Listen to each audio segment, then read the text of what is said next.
Kita bersyukur karena kita diberikan Tuhan waktu yang terbaik. Di tengah-tengah kesulitan kita mendapatkan waktu-waktu persekutuan seperti ini pada masa pandemi ini. Maka itu kita tentu harus memanfaatkan waktu yang Tuhan karuniakan dan juga yang bisa kita gunakan di situasi seperti ini. Saya akan berbicara tentang planning and change, bahasa Inggris. Perencanaan dan perubahan. Mari kita buka Alkitab, atau sudah dengar saja saya akan bacakan dalam kitab Amsal pasal 16. Amsal pasal 16 ayat yang ketiga, ya, Amsal pasal 16 ayat 3. Serahkanlah perbuatanmu kepada Tuhan, maka terlaksanalah segala rencana. Amin. Tentu saja kita memaklumi tentang kehidupan ini itu berada pada periode waktu-waktu yang berbeda antara satu dengan yang lain. Kalau kita mencoba untuk merenungkan, ada dua kekuatan dalam hidup ini yang tidak pernah bisa kita kendalikan, yang tidak dapat kita kontrol, yaitu waktu dan perubahan. Kita tidak bisa membuat waktu itu berhenti. Kalau jam dinding itu bisa berhenti karena rusak, tapi waktu kronos, ya, yang kita diberikan oleh Tuhan itu bergerak terus. Mau atau tidak mau, itu kita ditarik ke depan. Ya, kita seperti dipaksa untuk setelah jam ini kita harus berada pada jam berikut. Setelah hari ini harus ada pada hari berikut. Setelah minggu ini kita harus berada pada minggu berikut. Dan itu tidak bisa dihentikan. Jadi itu kekuatan yang dahsyat sekali, yang tanpa kita sadari akhirnya banyak kali kita sepertinya ditinggalkan, digilas, dan kemudian kita tidak bisa berbuat apa-apa. Yang kemudian kalau kita juga berbicara perubahan itu merupakan salah satu bagian yang tetap, yang konstan, yang ada pada masa kita hidup di atas muka bumi ini. Pasti berubah, ya. 20 tahun yang lalu, ya, tentu saja berbeda dengan sekarang yang kita sedang jalani hidup ini. Apa yang kita harapkan pada waktu-waktu yang silam itu belum tentu itu yang terjadi pada hari ini. Karena perubahan itu sangat luar biasa sekali, yang kalau kita tidak mampu untuk merencanakan dengan tepat, maka baik waktu maupun perubahan itu akan membuat kita mengalami kesulitan di dalam menjalani kehidupan. Sebab memang ada dua komponen yang penting dalam hidup yang harus kita kelola. Komponen pertama yang saya sebutkan, waktu, dan komponen kedua itu adalah perubahan. Dan itu harus dikelola, ya. Dan kita tidak bisa bermasa bodoh dengan waktu dan perubahan yang pasti akan terjadi. Sama seperti waktu, dia terus bergerak ke depan. Perubahan itu seiring dengan pergerakan waktu, kita pasti akan mengalami perubahan, ya. Kita akan melihat banyak hal yang terjadi dalam kehidupan itu. Tetapi kita harus juga sadar bahwa kunci masa depan dan keberhasilan kita itu akan sangat bergantung dari pengelolaan waktu dan pengelolaan perubahan itu secara tepat. Jadi ini merupakan bagian yang perlu kita renungkan bersama. Maka itu yang pertama saya harus sampaikan di sini, kita harus menyadari bahwa waktu itu adalah pemberian Tuhan untuk digunakan sebaik mungkin. Jadi waktu 1 menit, 1 jam, 1 hari, 1 minggu, 1 bulan, 1 tahun, ya, itu adalah pemberian Tuhan yang sepertinya diluaskan untuk kita bisa menjalaninya. Saya telah diberikan 69 tahun. 69 tahun. Dan 69 tahun itu, kalau saya coba renungkan, luar biasa apa yang telah terjadi di dalam hidup ini. Tapi kita harus tahu bahwa perubahan-perubahan yang terjadi selama masa-masa hidup saya pada waktu yang lalu itu sudah terjadi, dan itu disebut sebagai past, yang sudah lewat. Kita tidak bisa berharap pada apa yang telah terjadi. Kita harus melihat ke depan, karena waktu itu mengantar kita terus, ya, dalam waktu-waktu ke depan. Sehingga pada saat-saat tertentu saya kemudian mulai merenungkan, kira-kira masih berapa lama yang waktu yang Tuhan berikan pada saya pada hari-hari yang saya harus jalani. Bagaimana saya mau mengisinya dengan kondisi perubahan kehidupan ini yang sudah berbeda dengan pada waktu saya berusia masih kira-kira 30-an tahun, ya. Itu adalah sesuatu yang perlu kita renungkan bersama juga pada kesempatan ini. Jadi kalau Tuhan memberikan kita waktu, maka mari kita kelola. Kalau kita telah menjalaninya sekian banyak tahun sebelumnya, ya, kita bersyukur bahwa itu kita lakukan. Tapi jangan sampai kemudian kita terus-menerus dipengaruhi oleh apa yang sudah lewat. Kita harus rancang apa yang ada di depan. Itu yang di belakang itu harus menjadi sesuatu yang harus kita ingatkan sewaktu-waktu, supaya kalau ada kekeliruan dalam pengelolaan waktu pada waktu yang lalu, maka itu akan menjadi satu koreksi untuk kita melakukan planning untuk hari-hari yang akan datang. Coba kita lihat dalam kitab Ayub pasal 14, ya, ayat 5 dan 6 tentang waktu yang diberikan kepada masing-masing orang. Dalam Ayub pasal 14 ayat 5 sampai 6, jikalau hari-harinya sudah pasti, dan jumlah bulannya sudah tentu padamu, dan batas-batasnya sudah kau tetapkan sehingga tidak dapat dilangkahinya, hendaklah kau alihkan pandanganmu daripadanya, agar ia beristirahat, sehingga ia seperti orang upahan dapat menikmati harinya. Ini adalah sebuah ungkapan dari seorang Ayub yang seperti merenungkan keajaiban yang Tuhan telah kerjakan dalam setiap umat manusia. Bahwa setiap, termasuk Ayub dan orang-orang lain, dikatakan bahwa hari-harinya sudah pasti. Yang tahu kepastian berapa hari kita menjalani kehidupan di atas muka bumi, itu bukan kita, bukan teman kita, bukan orang tua kita, tapi Tuhan yang telah menetapkan. Disebutkan bahkan jumlah bulannya sudah tentu padamu. Itu Ayub tahu. Dia menjalani masa-masa hidup yang sangat berat dan sangat sulit.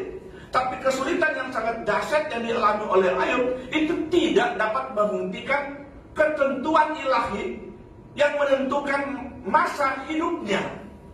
Dia sampai sakit sangat berat, sampai seluruh tubuhnya itu penuh dengan bisu dan luka, dan kemudian banyak orang meninggalkan, tapi dia masih tetap menjalani hari-harinya. Tuhan mengizinkan itu. Nah, itu yang kemudian direnungkan oleh Ayub untuk kemudian menyampaikan kepada kita bahwa hari-hari kita memang sudah pasti dan bulan-bulan sudah diatur. Nah, kalau itu kita sadar, maka mari kita memulaikan sebuah rancangan-rancangan tentang kehidupan kita ini dengan benar. Kalau kita dipanggil Tuhan sebagai seorang hamba Tuhan, maka kita merancang kehidupan pelayanan dengan baik, supaya apa yang Tuhan karuniakan pada kita itu benar-benar bisa sangat bermanfaat. Kita diutus ke dunia ini, atau kita ada di bumi ini, itu memang adalah untuk menyelesaikan tugas pada setiap waktu yang Tuhan berikan. Sejak kita mulai memiliki kemampuan, ya, untuk melakukan sesuatu, sejak saat itu Tuhan ingin supaya kita melakukannya untuk kepentingan, kebaikan, kehidupan ini, dan sekaligus untuk kepentingan kemuliaan, yang keagungan Tuhan. Tuhan memberikan kita dan menetapkan kita waktu yang terbatas, ya. Waktu terbatas itu ada yang seperti saya katakan, ada yang tiba-tiba seperti teman kita almarhum Pak Ishak, tiba-tiba sudah berhenti, ya. Waktunya sudah selesai di sana. Nah, kita tidak tahu kapan yang akan ikut Pak Ishak, mungkin saya, ya, atau Pak Stanley, Robert, walaupun itu maksudnya ini cuma contoh yang terjadi. Maksudnya bahwa bulan-bulannya sudah pasti, cuma sekarang ada sesuatu yang Tuhan berikan kepada kita. Khususnya kita yang tak percaya kepada Tuhan, itu Tuhan memberikan hal-hal yang sangat luar biasa dalam kehidupan kita. Waktu itu berjalan terus. Amin. Yang sudah terjadi itu menjadi sejarah. Ya, yang sudah terjadi itu merupakan catatan-catatan yang kita akan ingat atau kita akan ingatkan sebagai kesaksian. Seperti tadi, ya, Pak Rajin mencoba merenungkan sekian banyak tahun yang silam. Itu catatan sejarah. Sekarang pertanyaannya bahwa ada hari esok, ada 1 minggu, ada 1 bulan, ada mungkin berapa tahun ke depan, atau mungkin cuma 1 tahun. Baik, ya, itu adalah hal yang perlu kita bersyukur kepada Tuhan. Maka mari kita memulaikan sesuatu yang baik.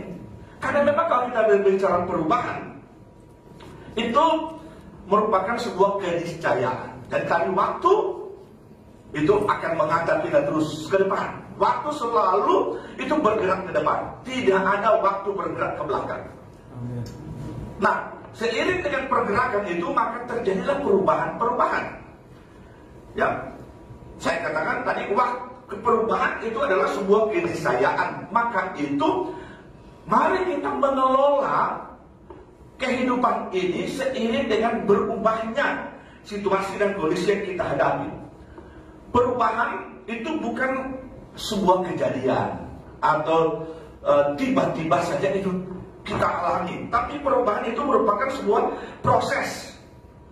Semuanya memang pasti serba berubah, apalagi kita sedang berada pada masa pandemi secara global. Perubahan itu bukan hanya pada saya, bukan hanya pada saudara, tapi perubahan itu terjadi pada dunia.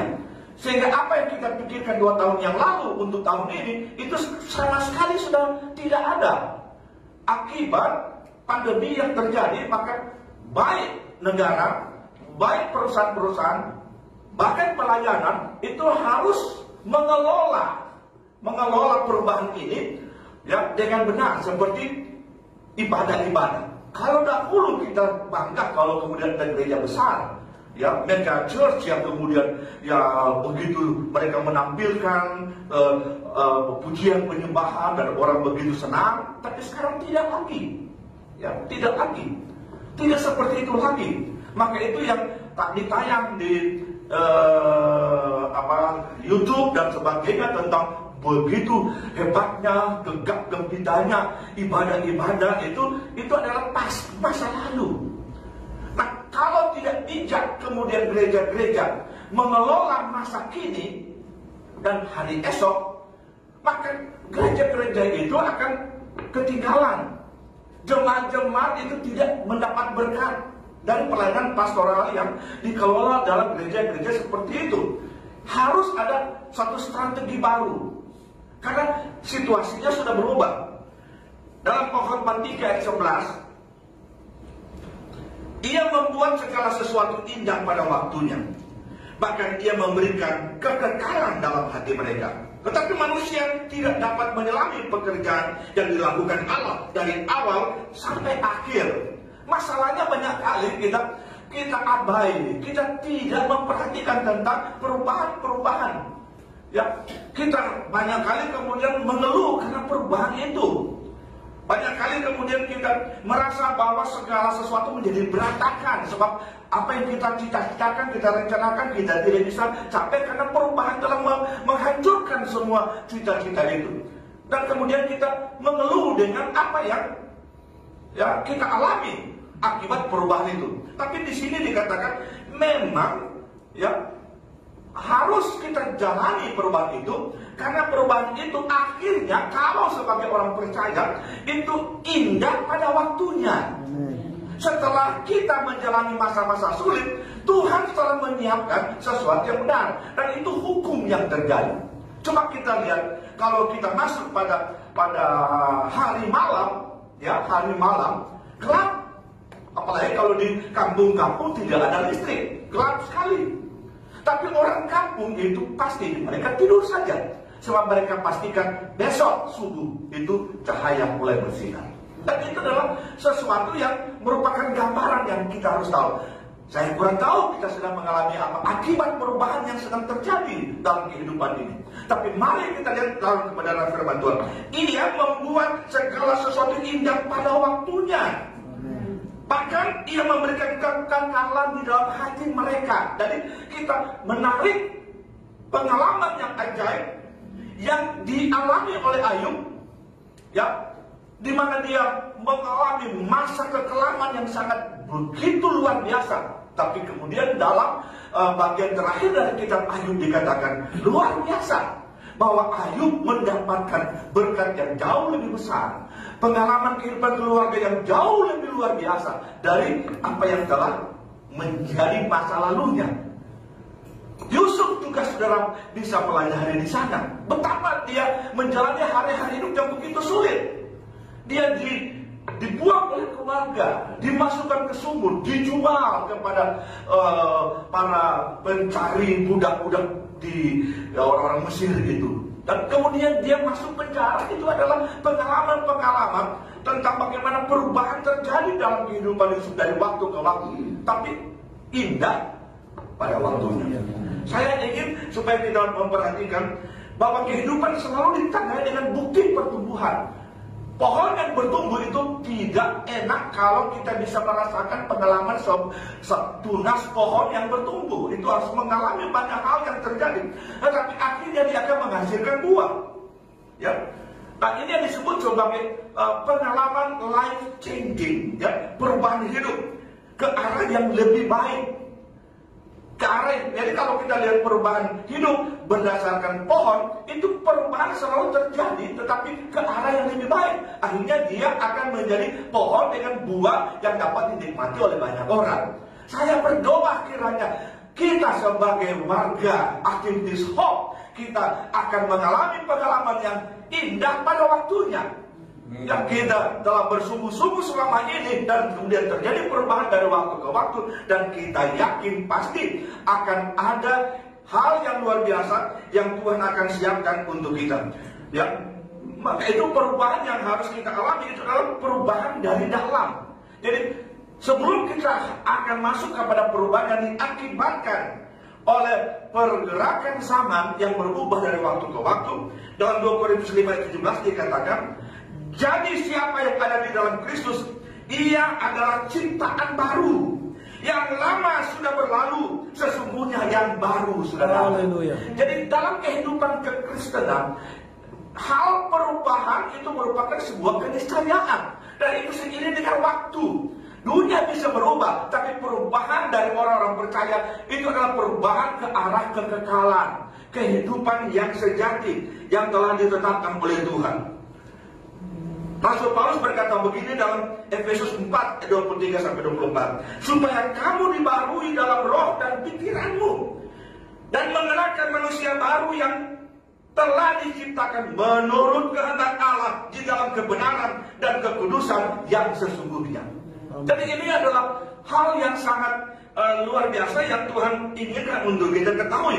Maka itu kita harus merencanakan dengan tepat kehidupan yang telah ditetapkan oleh Tuhan Allah dalam hidup kita. Jangan kemudian kita dipengaruhi oleh perubahan zaman, perubahan ekonomi, perubahan politik, perubahan-perubahan yang lain yang telah berakibat cukup sulit dalam kehidupan kita sehari-hari. Tapi mari kita mengalami perubahan yang dari dalam.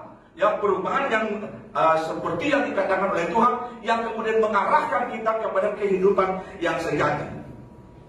Kita harus rencanakan. Nah, prinsip kunci untuk mengelola waktu dan perubahan itu adalah perencanaan. Ya, perencanaan. Orang pintar di sana berkata, planning is most important principle of success in life. Ya, perubahan itu merupakan suatu prinsip yang sangat luar biasa untuk kita sebagai umat Tuhan itu bisa mencapai kesuksesan dalam kehidupan ini. Dan juga kalau kita coba menghayati dan merenungkan tentang apa yang dilakukan oleh tokoh-tokoh Alkitab, rahasia keberhasilan mereka untuk mencapai hari-hari yang luar biasa dalam kehidupan akhirnya itu adalah bagaimana mereka menata secara efektif waktu dan perubahan. Rasul Paulus, dia mengakhiri hidupnya dengan kebanggaan dan kebahagiaan. Dia tidak peduli dengan penjara yang telah memenjarakan tubuhnya. Dia tidak peduli dengan ancaman yang memang dia tahu beberapa waktu yang akan datang dia akan dieksekusi, hukuman mati. Dia tidak peduli. Ya, tetapi kemudian dia berkata, aku telah mengakhiri pertandingan iman. Aku telah mengakhiri semuanya dengan benar. Dia bangga dengan kehidupannya karena perubahan yang di dalam itu melampaui perubahan-perubahan secara fisik dan material. Ada kebanggaan tersendiri. Dan itu adalah sesuatu yang luar biasa, bahwa dia menata semuanya dengan benar. Sementara dia dibawa sebagai seorang tawanan, dia telah berhasil memenangkan banyak jiwa di kapal pada waktu dia sedang berada di sana. Dari penjara dia mengirimkan surat kepada orang-orang di Filipi, kepada orang-orang di Efesus, kepada orang-orang di Kolose, kepada Timotius. Dia mengirimkan surat untuk membuat mereka bangga dengan kehidupan yang dibaharui oleh Tuhan. Jadi perencanaan itu adalah penting. Dalam Lukas pasal 14 ayat 28 kita tahu tentang ayat tersebut, ya. Di sana Tuhan Yesus berkata, siapa di antara kamu yang kalau mau mendirikan sebuah menara tidak duduk dahulu membuat anggaran biayanya, kalau cukup uangnya untuk menyelesaikan. Sekarang kita tidak tahu berapa hari, berapa bulan, berapa tahun ke depan. Tapi mari kita boleh tata, kita kelola hari-hari kita. Kita rancang dengan benar di hadapan Tuhan. Dan kemudian di dalam pelayanan kita berdoa supaya benar-benar Tuhan menolong kita.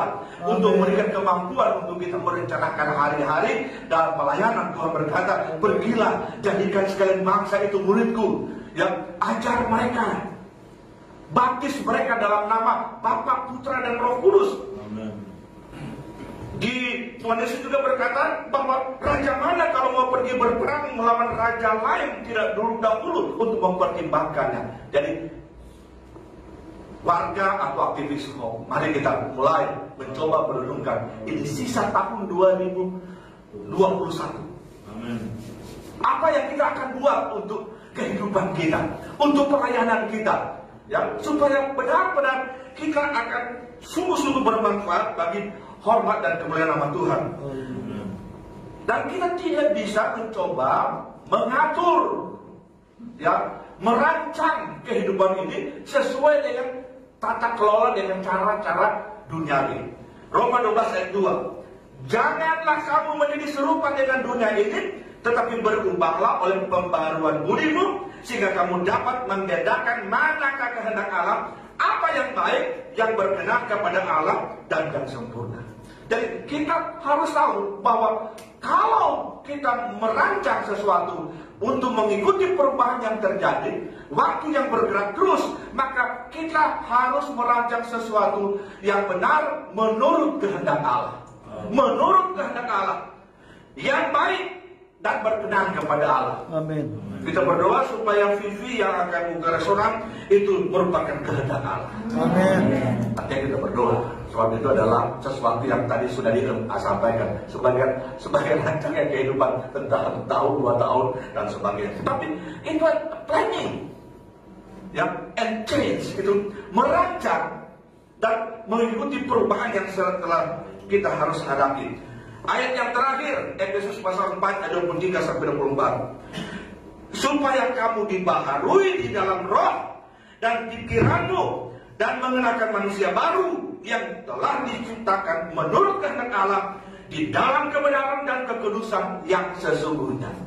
Haleluya. Kita bersyukur karena Tuhan izinkan kita masih hidup hari ini. Haleluya. Kita bersyukur mungkin ada 1 tahun lagi, ada 2 tahun, ada 10 tahun, ada 20 tahun.